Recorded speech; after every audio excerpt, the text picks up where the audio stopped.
लेह लद्दाख के रेजांगला में रक्षा मंत्री राजनाथ सिंह ने 1962 के वीर शहीदों को दी श्रद्धांजलि। नए युद्ध स्मारक का भी उद्घाटन किया। भारतीय सैनिकों के शौर्य और पराक्रम का प्रतीक है रेजांगला। लेकिन रेजांगला वॉर मेमोरियल में रक्षा मंत्री राजनाथ सिंह ने प्रदर्शनी में रखे हथियारों का जायजा लिया। रेजांगला वॉर मेमोरियल में भारत चीन युद्ध में इस्तेमाल हथियारों को रखा गया। रक्षा मंत्री राजनाथ सिंह ने युद्ध के हीरो रिटायर्ड ब्रिगेडियर को दिया सम्मान। रक्षा मंत्री रिटायर्ड ब्रिगेडियर आर.वी. जतार को व्हील चेयर पर ले जाकर रेजांगला वॉर मेमोरियल पहुंचे थे।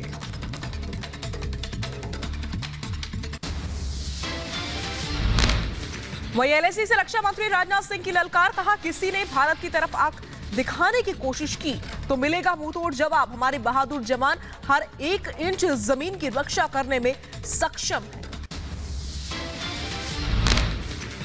तरफ आंख उठाकर देखेगी तो उसका मुंहतोड़ जवाब देने की यदि किसी के अंदर है तो हम भारतवासियों के अंदर है।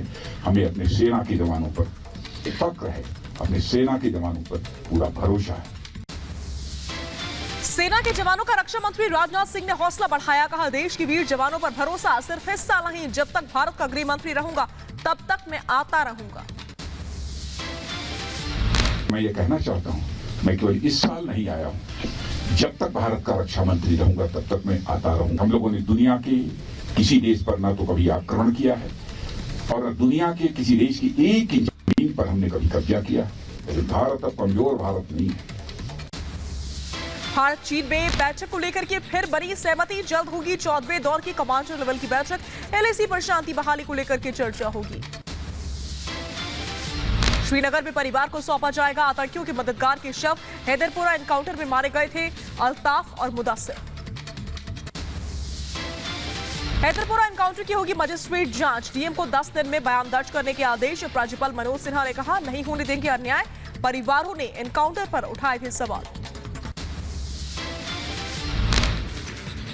आतंकियों पर एक्शन से गुप्कार गठबंधन को दिक्कत है। फारूक अब्दुल्ला के आवास पर हैदरपुरा मुठभेड़ को लेकर के गुप्कार गठबंधन की बैठक। एमवाई तालेगामी, हसनैन मसूदी बैठक में शामिल हुए। वहीं हैदरपुरा मुठभेड़ को लेकर के राजनीति तेज। जांच के लिए राष्ट्रपति को पत्र लिखेंगे फारूक अब्दुल्ला। शवों को परिवार को सौंपेंगे भी, फारूक अब्दुल्ला ने मांग की है। श्रीनगर के हैदरपुरा एनकाउंटर पर सियासत तेज है। पूर्व सीएम उमर अब्दुल्ला धरने पर बैठ गए। कहा परिवार को नहीं दिया जा रहा शव, उनके लिए न्याय मांगना विरोध ही एकमात्र विकल्प। इनको पुलिस के जरिए उस बिल्डिंग में लिया गया था आइडेंटिफिकेशन के लिए। उनकी डेड बॉडीज हंदवारा से निकाली जाएं, फैमिलीज को लौटा दी जाएं ताकि सही से यहाँ पे उनको दफन किया जाए। मनी लॉन्ड्रिंग के मामले में पीडीपी अध्यक्ष महबूबा मुफ्ती के भाई ईडी के सामने हुए पेश। तसद्दुक हुसैन मुफ्ती पर महबूबा के सीएम रहते हुए उनके अकाउंट में कई कश्मीरी बिल्डर से फंड ट्रांसफर करने का आरोप है। वहीं जम्मू कश्मीर के कुपवाड़ा में सुरक्षा बलों ने एलओसी पार करते हुए 3 युवकों को पकड़ा है। सीमा पार आतंकवाद और हथियारों का प्रशिक्षण लेने जा रहे थे तीनों युवक। कुलगाम एनकाउंटर में हिजबुल मुजाहिदीन का जिला कमांडर शाकिर भी ढेर हो गया है। 2 जगह मुठभेड़ में 5 आतंकी मारे गए। वहीं कल से उत्तर प्रदेश के 3 दिवसीय दौरे पर हैं प्रधानमंत्री मोदी। पहले झांसी फिर महोबा में पीएम मोदी का कार्यक्रम होगा। शाम को लखनऊ जाएंगे प्रधानमंत्री। लखनऊ में परसों 2 दिवसीय ऑल इंडिया डीजी कॉन्फ्रेंस में हिस्सा लेंगे पीएम मोदी। इस सम्मेलन में गृह मंत्री अमित शाह और देश भर के सभी राज्यों के पुलिस चीफ और पैरामिलिट्री फोर्स चीफ होंगे शामिल। पीएम मोदी के लखनऊ दौरे की तैयारियां तेज है। सीएम योगी ने पुलिस मुख्यालय का दौरा किया। 20 नवंबर को डीजीपी सम्मेलन में शिरकत करेंगे पीएम। प्रधानमंत्री मोदी के झांसी दौरे की तैयारियां पूरी है। कल झांसी में PM Narendra Modi defence corridor के पहले प्रोजेक्ट की रखेंगे नींव। झांसी कॉरिडोर की लागत करीब 400 करोड़ रुपए है। प्रधानमंत्री मोदी के झांसी दौरे को लेकर के कार्यकर्ता और आम जनता के बीच उत्साह है। झांसी जलसा उत्सव पर स्कूली छात्राओं ने जुलूस निकाला है। झांसी जलसा उत्सव के समापन से पहले झांसी में स्कूली छात्रों ने खासतौर पर निकाली 200 मीटर लंबी तिरंगा यात्रा। सभी के चेहरों पर नजर आया गर्व का भाव। अखिलेश यादव के चिलमजीवी वाले बयान से संत समाज नाराज है। स्वामी जितेंद्रानंद सरस्वती ने कहा कि संतों के अपमान के लिए क्षमा मांगे अखिलेश। सभी दलों के उन नेताओं को अखिल भारतीय संत समिति यह चेतावनी देती है कि भाषा को मर्यादा की सीमा में लेके आइए, अन्यथा जमीन पर संतों का प्रतिरोध झेलने के लिए तैयार रहिए। साधु संत पंडित अखिलेश यादव के बयान पर जूना अखाड़े के प्रवक्ता स्वामी नारायण गिरी महाराज ने जताई आपत्ति। कहा, राजनेताओं को ऐसे बयान देने से बचना चाहिए। यूपी विधानसभा चुनाव से पहले बीजेपी और एसपी में जुबानी जंग तेज है। अखिलेश यादव ने बीजेपी पर साधा निशाना। कहा, जीप चलाने वालों से सावधान रहे। यूपी चुनाव को लेकर दिल्ली में बीजेपी का मंथन। धर्मेंद्र प्रधान, बीएल संतोष, स्वतंत्र देव सिंह, सुनील बंसल के साथ नड्डा ने बनाया जीत का प्लान।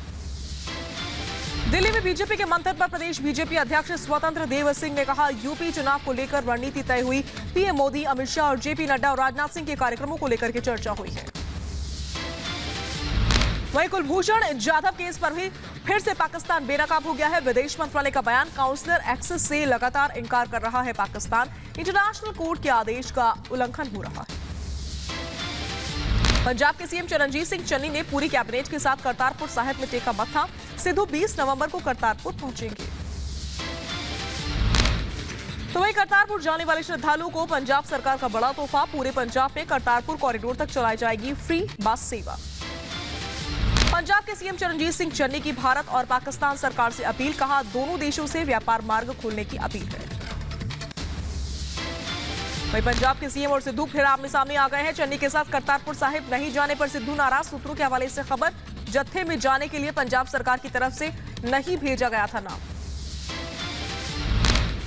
पंजाब के गुरदासपुर में सीएम चरणजीत सिंह चन्नी के खिलाफ विरोध प्रदर्शन। Kartarpur Sahib guest facility association ने मुख्यमंत्री चन्नी के खिलाफ नारेबाजी की। पंजाब बीजेपी के नेताओं ने भी करतारपुर साहिब में दर्शन किए। प्रदेश बीजेपी अध्यक्ष अश्विनी शर्मा ने कहा, पंजाब की शांति की दुआ करते। देश में गुरु पर्व की धूम है। प्रकाश पर्व के मौके पर रोशनी से नहाया दिल्ली का रकाबगंज गुरुद्वारा। आम आदमी पार्टी के प्रतिनिधि पंचल को करतारपुर साहिब जाने की नहीं मिली है इजाजत। आप नेता ने केंद्र और चन्नी सरकार पर परमिशन न देने का आरोप लगाया। कहा, सियासत से प्रेरित कदम है। यमुना की सफाई के लिए दिल्ली सीएम केजरीवाल का ऐलान। कहा, तकनीक की मदद से होगी नालों की सफाई। युद्ध स्तर पर नए सीवर प्लांट लगाने का काम। 2025 फरवरी तक यमुना साफ करने की डेडलाइन। वहीं दिल्ली में प्रदूषण और यमुना की सफाई को लेकर के सियासत तेज है। बीजेपी सांसद मनोज तिवारी ने केजरीवाल सरकार पर से मांगा है 7 सालों का ब्यौरा। मनोज तिवारी ने 24 नवंबर को सेंट्रल पार्क में मीडिया के सामने सभी आंकड़ों को पेश करने की चुनौती दी है। पिछले 7 सालों से झूठ पर झूठ बोलना ये आपका सालाना व्यवहार बन गया है। सेंट्रल पार्क में आइए, श्वेत पत्र लाइए। आपके पास कुछ कहने को है तो 24 तारीख निश्चित कर देते हैं। दिल्ली के सीएम केजरीवाल के घर के बाहर बीजेपी नेताओं और कार्यकर्ताओं का प्रदर्शन। दिल्ली बीजेपी अध्यक्ष आदेश गुप्ता समेत कई नेताओं ने केजरीवाल से मुलाकात कर 40,000 रुपए का चेक देने की बात कही। दिल्ली में प्रदूषण के खात्मे के लिए पर्यावरण मंत्री गोपाल राय ने मांगी केंद्र की मदद। कहा, 70% समस्या बाहरी राज्य से है। केंद्रीय पर्यावरण बुलाए। पड़ोसी राज्यों के पर्यावरण मंत्रियों की बैठक जिम्मेदारी होता है। लापता परमबीर को सुप्रीम कोर्ट से झटका लगा है। गिरफ्तारी पर अंतरिम संरक्षण देने से सुप्रीम कोर्ट का इंकार। पूछा, पहले बताएं कहां हैं परमबीर। मुंबई के पूर्व पुलिस कमिश्नर परमबीर सिंह की उल्टी गिनती शुरू। रिपब्लिक के पास परमबीर के प्रॉपर्टी की लिस्ट। 5 में से 3 प्रॉपर्टी है परमबीर के नाम। समीर वानखेड़े पर नवाब मलिक का एक और वार्ड जारी किया। समीर वानखेड़े का school leaving certificate. Nawab Malik का दावा, सर्टिफिकेट में समीर का धर्म मुस्लिम है। महाराष्ट्र के पूर्व गृह मंत्री अनिल देशमुख को सुप्रीम कोर्ट से नहीं मिली राहत। सीबीआई जांच की रिपोर्ट मांगने वाली याचिका खारिज। नवाब मलिक के आरोपों को वानखेड़े परिवार ने झूठा करार दिया। बर्थ सर्टिफिकेट जारी करते हुए कहा, कहीं भी समीर दाऊद वानखेड़े नहीं लिखा हुआ है। महाराष्ट्र के राज्यपाल से मुंबई बीजेपी के प्रतिनिधि मंडल ने मुलाकात की। राज्यपाल भगत सिंह कोश्यारी से बीजेपी नेताओं ने नवाब मलिक को मंत्री पद बर्खास्त करने की मांग की है। जम्मू कश्मीर कांग्रेस में नेताओं के इस्तीफे पर कांग्रेस का बयान। कहा, आपने अपने निजी और स्वार्थी हितों के कारण ही इस्तीफा दिया गया है। वहीं जम्मू कश्मीर कांग्रेस में मचे घमासान पर कविंद्र गुप्ता ने साधा निशाना, कहा अगले चुनाव में कांग्रेस का सुपड़ा साफ होगा। छत्तीसगढ़ या पंजाब हर जगह कांग्रेस पार्टी में अंदरूनी कलह है। राजस्थान कांग्रेस में नमाज पढ़ने से रोकने के मामले में पकड़ा तूल, कांग्रेस विधायक ने शिक्षक को बर्खास्त करने की मांग की। कॉलेज में नमाज पढ़ने के टीचर ने किया था विरोध। सुप्रीम कोर्ट ने रद्द किया बॉम्बे हाईकोर्ट का फैसला, कहा स्किन टू स्किन टच के लिए पॉक्सो एक्ट जरूरी नहीं, बिना पॉक्सो एक्ट के भी लागू किया जा सकता है स्किन टू स्किन टच का कानून। वही महिला आयोग की अध्यक्ष रेखा शर्मा ने की रिपब्लिक भारत से बात, कहा सुप्रीम कोर्ट का फैसला स्वागत योग्य है, मुझे खुशी है कि सुप्रीम कोर्ट ने बॉम्बे हाईकोर्ट के फैसले को खारिज किया है। लोक इंसाफ पार्टी के विधायक सिमरजीत बैंस के खिलाफ कोर्ट ने गैर जमानती वारंट जारी कर दिया है। दुष्कर्म मामले में कोर्ट में पेश नहीं हुए थे विधायक। उत्तराखंड के नैनीताल में कांग्रेस नेता सलमान खुर्शीद के घर आगजनी और तोड़फोड़ का मामला सामने आया है। आंध्र प्रदेश और तेलंगाना में एनआईए ने 14 ठिकानों पर छापेमारी की है। माओवादियों से जुड़े मामलों में कई लोगों से पूछताछ।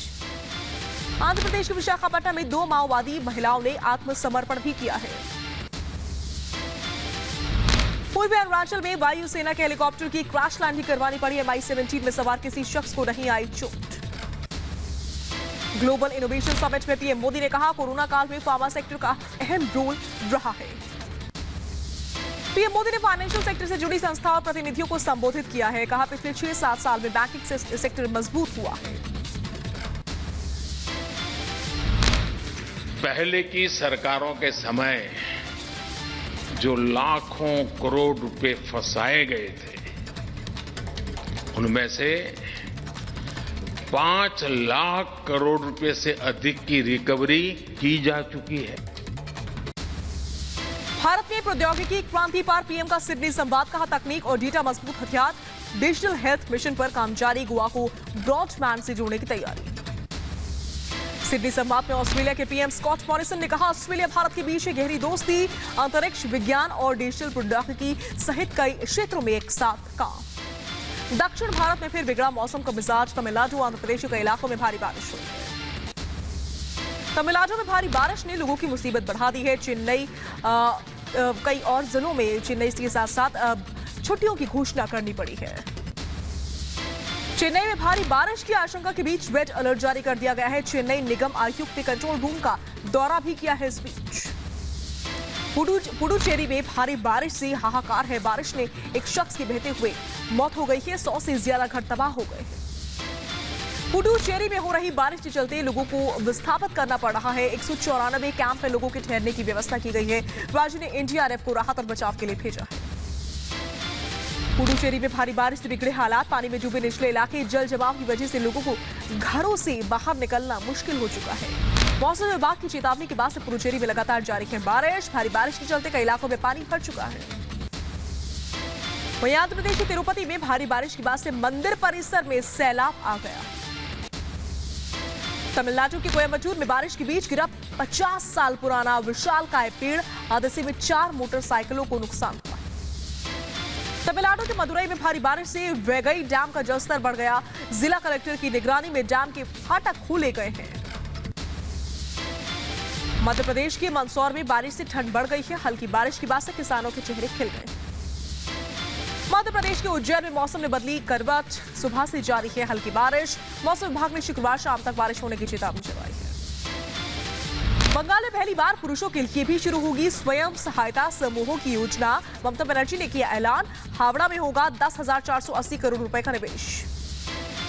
गुरुग्राम में सार्वजनिक जगह पर नमाज विवाद में गुरुद्वारा कमेटी ने भाईचारे की नई मिसाल पेश की है। गुरुग्राम के सदर बाजार गुरुद्वारा कमेटी ने नमाज अदा करने के लिए गुरुद्वारे के दरवाजे खोल दिए। यूपी के बुलंदशहर में कांग्रेस का विरोध प्रदर्शन, बढ़ती महंगाई के विरोध में निकाली पदयात्रा। महंगाई कम करने की राज्य सरकार से मांग की है। राजस्थान में शिक्षक भर्ती भ्रष्टाचार मामले में ने तूल पकड़ लिया है। बीजेपी के प्रदेश अध्यक्ष सतीश पूनिया ने राजस्थान की एसीबी से पूरे मामले की जांच कराए जाने की मांग की। वहीं मुंबई के पवई इलाके में ऑटोमोबाइल कंपनी में आग से हड़कंप मच गया। दमकल की 4 गाड़ियों ने आग पर काबू पाया है। शॉर्ट सर्किट से आग लगने की आशंका जताई जा रही है। यूपी के बदायूं में दुकान में आग से हड़कंप मच गया। शॉर्ट सर्किट से आग लगने की आशंका है। उत्तर प्रदेश के बुलंदशहर में रुपयों के लेन देन को लेकर के गुंडों ने दुकान में घुसकर व्यापारी को बुरी तरह से पीटा है। यूपी के मथुरा में बैग में अज्ञात महिला का शव मिलने से सनसनी फैल गई। महिला की शिनाख्त में जुटी है पुलिस। शव को पोस्टमार्टम के लिए भेजा गया। यूपी के इटावा में रिश्वतखोरी का वीडियो आया सामने। रोडवेज बस में बिना टिकट की सवारी मिलने पर कंडक्टर से टीआई ने रिश्वत मांगी। एक बस सवार ने वीडियो बनाया है।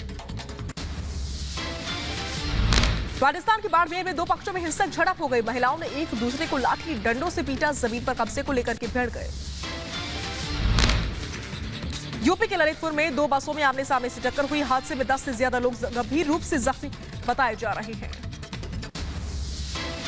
वहीं यूपी में तेज रफ्तार का कहर। जानवर को बचाने के चक्कर में एक कार हाईवे से नीचे गिर गई। ड्राइवर समेत 4 लोग गंभीर रूप से जख्मी हो गए।